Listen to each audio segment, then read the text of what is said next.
and welcome into Week 5 Fantasy Wall Street. We're going to be looking at some players you should be looking to buy before their value skyrockets, or players you should be trying to sell at their peak, or before their stock tanks.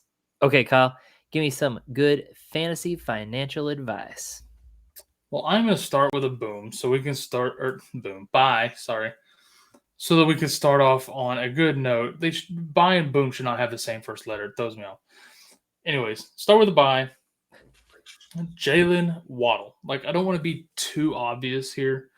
Obviously, he just got the job because Hill got hurt, so he's going to be moving up to wide receiver 1. The reason I want to bring him up as a buy is because I feel like people have lost faith in Jaylen Waddle over the past couple of seasons. And I want to tell you not to lose faith in Jaylen Waddle. He's the number 1 receiver for this team for the rest of the year, and he can perform as such. So don't panic, sell him because you don't think he can be a wide receiver 1, so you're just trying to get something for him.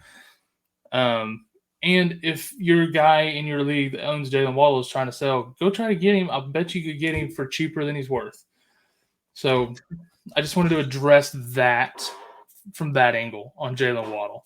Yeah, I think that people have a hard time trusting Waddle because he seems to get injured quite often, but it doesn't seem to be like serious injuries. They're more annoying injuries that, take him out for a quarter or something like that. So, but it feels like he's always letting you down. He's not dislocating his knee, though, so that's a win. There's that. His leg is intact, and he is a very, very capable wide receiver that Tua loves throwing to. So, yeah, if you can get Waddle now, of course he's going to be more expensive than he was a week ago, but I still think you might be able to snag him at a decent price because of that trust factor. Yep, 100%. Okay, so my first sell then is going to be Isiah Pacheco. And I had him on this list like week 1 or 2, I forget. But not only is he not performing on his own now, but Kareem Hunt has basically overtaken him as the running back 1 in that offense now. I don't know if it's because Isiah plays so violently, they're afraid he'll get hurt. I don't know. But it is concerning that he's losing that many touches to old Kareem Hunt. It just is. And this is the last time I'll have him on this list because it's the last time he should be on your roster. So it's the last time we should have to tell you to sell this guy or whatever he's worth. You know what else we should sell is whatever chair you're sitting in. Man, it is not liking us very much at all. It is. It also doesn't like Pacheco. So my chair? Yeah, even your chair is mad about it, but maybe it's not your chair. I don't know. It's some sort of noise. My chair's not making any noise. Weird. Some ain't happy about it. All right. Anyway, who's your next player? Maybe it was my pen. I don't know. Did I sit it down? I don't know. Anyways, I'm going to give you another sell, and we're going to go with Hunter Henry. And Hunter Henry's had a couple of pretty good games to start the season out here.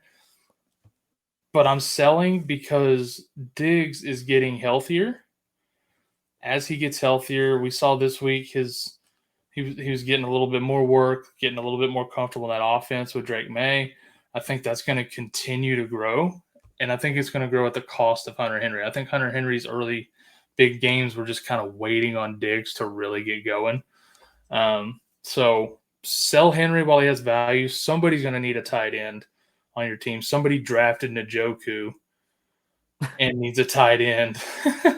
You're not wrong. Go find that person. I'm with you on that. I think that Hunter Henry's going to fade off here. I think he had the early season kind of boom, like in that showing there, but Diggs is starting to come alive, and I think that's who's really ultimately going to be the number 1 receiver there. So, yeah, I'm getting rid of Hunter Henry while his value is still up here for sure. Yeah. Cool. All right, so another buy for me is going to be Trey Benson. And I know I told you to buy him a couple of weeks ago. He had a disappointing week last week. It just extended your window to buy this guy because he should have had a good enough game last week that window would have been shut. He bought you another week to go out and buy him. So do it. Yeah, you need to do it now. And some people I've heard the buzz about DeMarcado. I think people are going on the waiver to get. He had that one touchdown on 4 touches. Do not let it worry you, but it's going to worry some Trey Benson owner out there because the fantasy football community, players panic way quickly. And because DeMarcado got the touchdown, oh my gosh, it's the end of the world. And Trey Benson's not the guy there, obviously. And so go take advantage of it. Just go get that guy. Yeah, that touchdown on 4 touches, total fluke. Yeah. And after this week, after he goes ham on Tennessee, the same way Woody Marks did last week, you're not going to be able to touch him. So Correct. You have a few days to get it done. Quick. All right. Last buy, RJ Harvey. I know I told you guys this was another one at the beginning of the season. I told everybody, you're going to want this guy, stash him. His role will grow over the course of the year. It started last week. So we got a big lead with Denver against Cincinnati. It gave him more opportunities. He took advantage of those opportunities. He was very efficient with those touches.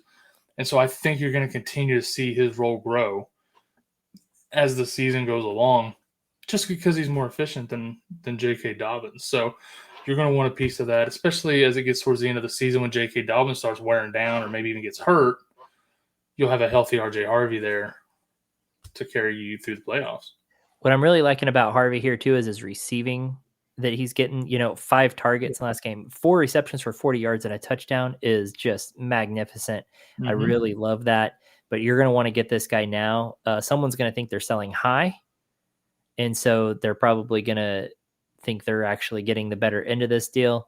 So I would take advantage of that and try to go get this guy 100%. Before you can't. Yeah, absolutely. Yep. All right, that leaves us with a big dud here, huh? Yeah, my last sell is Ladd McConkey. And it kills me because I had him in a handful of leagues. I really like this kid, but he's operating as the wide receiver 3 in that offense right now. And it kind of breaks your heart, but Keenan Allen, Quentin Johnson are just playing so good. Like, McConkey's still getting okay targets, 9, 5, 7, 6. But he's just 6'5", 4, and 1 are the number of receptions on targets. He's not a red zone weapon. Like, I think if you can get anything for him based on his name, plus the fact that he's getting high enough targets, maybe somebody thinks he'll bounce back, and he could. I would rather get somebody now that I can use in my lineup for him and just go ahead and move on, because I think QJ is the real deal. I think he's going to stay operating as the number 1. I could see maybe Ladd and Keenan switching spots and going back and forth throughout the season, but I don't think he's the number 1 this year. Yeah, I just want to highlight that this is a different situation than like A.J. Brown, right? A.J. Brown also not performing at a high level, but A.J. Brown is still the number 1 guy there. Okay, clearly. So once Philadelphia gets their crap together and starts throwing the ball, then A.J. Brown will come alive. Ladd McConkey, like you mentioned, is operating as the number 3 receiver there. And will that change? I don't know. At best, he becomes the number 2. So it's a completely different situation, whereas A.J. Brown will be able to probably come alive as that team improves and gets their crap together. Ladd McConkey, that offense is already functioning at a high level. Yeah. And he's kind of being left behind. And so it's a completely different situation. So sell, I guess, for what you can. That's a very good point. Yeah. Every once in a while, don't get used to it. All right, guys, that's going to do it for this week's buys and sells on Fantasy Wall Street. Good luck to you. Go forth and trade, my children.